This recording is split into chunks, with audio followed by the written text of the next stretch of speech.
بسم اللہ الرحمن الرحیم۔ میرے دوستو، آج ہم پڑھیں گے کہ فصاحت اور بلاغت کسے کہتے ہیں، کیونکہ انسان جب بات کرتا ہے اور اپنی زبان سے فصاحت اور بلاغت کو ادا نہیں کرتا تو ان کی باتیں ادھوری رہتی ہیں، ان کی باتیں کامل، جامع اور معنی خیز نہیں ہوتی۔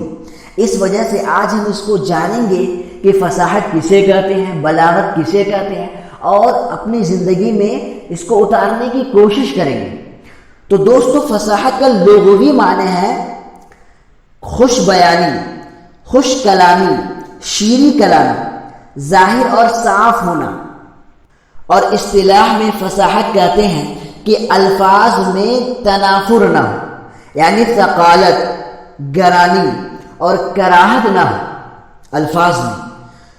الفاظ نامانوس نہ ہو، یعنی ناآشنا، اجنبی نہ ہو، قواعد صرفی کے خلاف نہ ہو، یعنی علم تبادلہ اور ترکیب الفاظ کے خلاف نہ ہو، ایک دوسرے کو بدلنے کا جو عمل ہے اور مختلف اجزاء کو باہم ملانے کا جو طریقہ ہے اس کے خلاف نہ ہو۔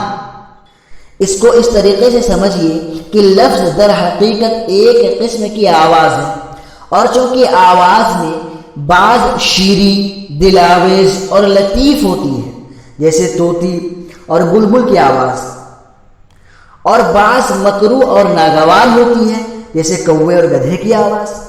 تو اس بنا پر الفاظ کی دو قسم ہو گئی، بعض شستہ سبک شیریں اور بعض ثقیل بھدے اور ناگوار۔ پہلی قسم یعنی شیریں، سبک، شستہ الفاظ کو فصیح کہتے ہیں، اور دوسرے یعنی مکروہ، ناگوار کو غیر فصیح کہتے ہیں۔ اب ہم پڑھیں گے کہ بلاغت کسے کہتے ہیں۔ تو بلاغت کا لغوی معنی ہے بلیغ ہونا، انتہائی درجے کو پہنچنا، کامل، پورا ہونا۔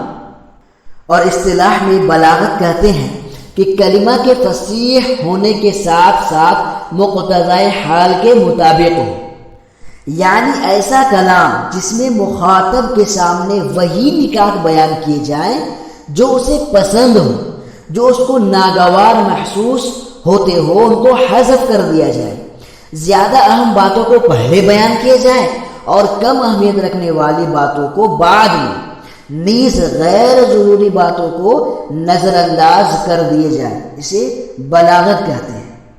تو دوستو، ہم نے جان لیا، ہم سمجھ گئے کہ فصاحت اور بلاغت کسے کہتے ہیں۔ فصاحت اس کو کہتے ہیں کہ الفاظ میں تنافر نہ ہو، الفاظ نامانوس نہ ہو، قواعد صرفی کے خلاف نہ ہو۔ اور بلاغت کہتے ہیں کہ کلمہ کے فصیح ہونے کے ساتھ ساتھ مقتضائے حال کے مطابق ہو، یعنی حالات جس بات کی خواہش کرے موقع کے مطابق ہو۔ تو فصاحت اور بلاغت کی تعریف سے یہ بات واضح ہو گئی کہ ہر بلیغ، چاہے متکلم ہو یا کلام، فصیح ہے، لیکن اس کے برعکس ہر فصیح بلیغ نہیں ہوتا۔ اس کی وجہ یہ ہے کہ فصاحت عام ہے کہ اس کی تعریف میں بلاغت ماخوذ نہیں ہے، اور بلاغت اخص ہے کہ اس کی تعریف میں فصاحت ماخوذ ہے۔ پس ہو سکتا ہے کہ ایک کلام فصیح ہو مگر مقتضائے حال کے مطابق نہ ہو، مگر یہ ممکن نہیں ہے کہ کوئی کلام بلیغ ہو اور اس میں فصاحت کا لحاظ نہ کیا گیا ہو۔ گویا کہ فصاحت اور بلاغت کے درمیان عموم، خصوص، مطلق کی نسبت ہے، یعنی ہر فصیح بلیغ نہیں ہوتی مگر ہر بلیغ فصیح ہوتی ہے۔ یہاں یہ امر بھی ملحوظ رہے کہ الفاظ کا فصیح و بلیغ ہونا فصاحت و بلاغت کا ادنا درجہ ہے۔ فصاحت کا اعلیٰ درجہ یہ ہے کہ اس کا تعلق جملے سے ہو، اور بلاغت کا اعلیٰ درجہ یہ ہے کہ اس کا تعلق اسلوب بیان یعنی انداز بیان، معانی اور مضمون سے ہو۔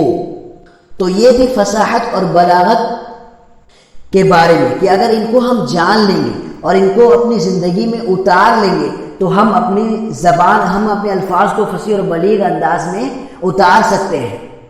اس وجہ سے ہمیں چاہیے کہ ہمیں اس کو سمجھیں اور اس کو اتارنے کی کوشش کریں۔ شکریہ۔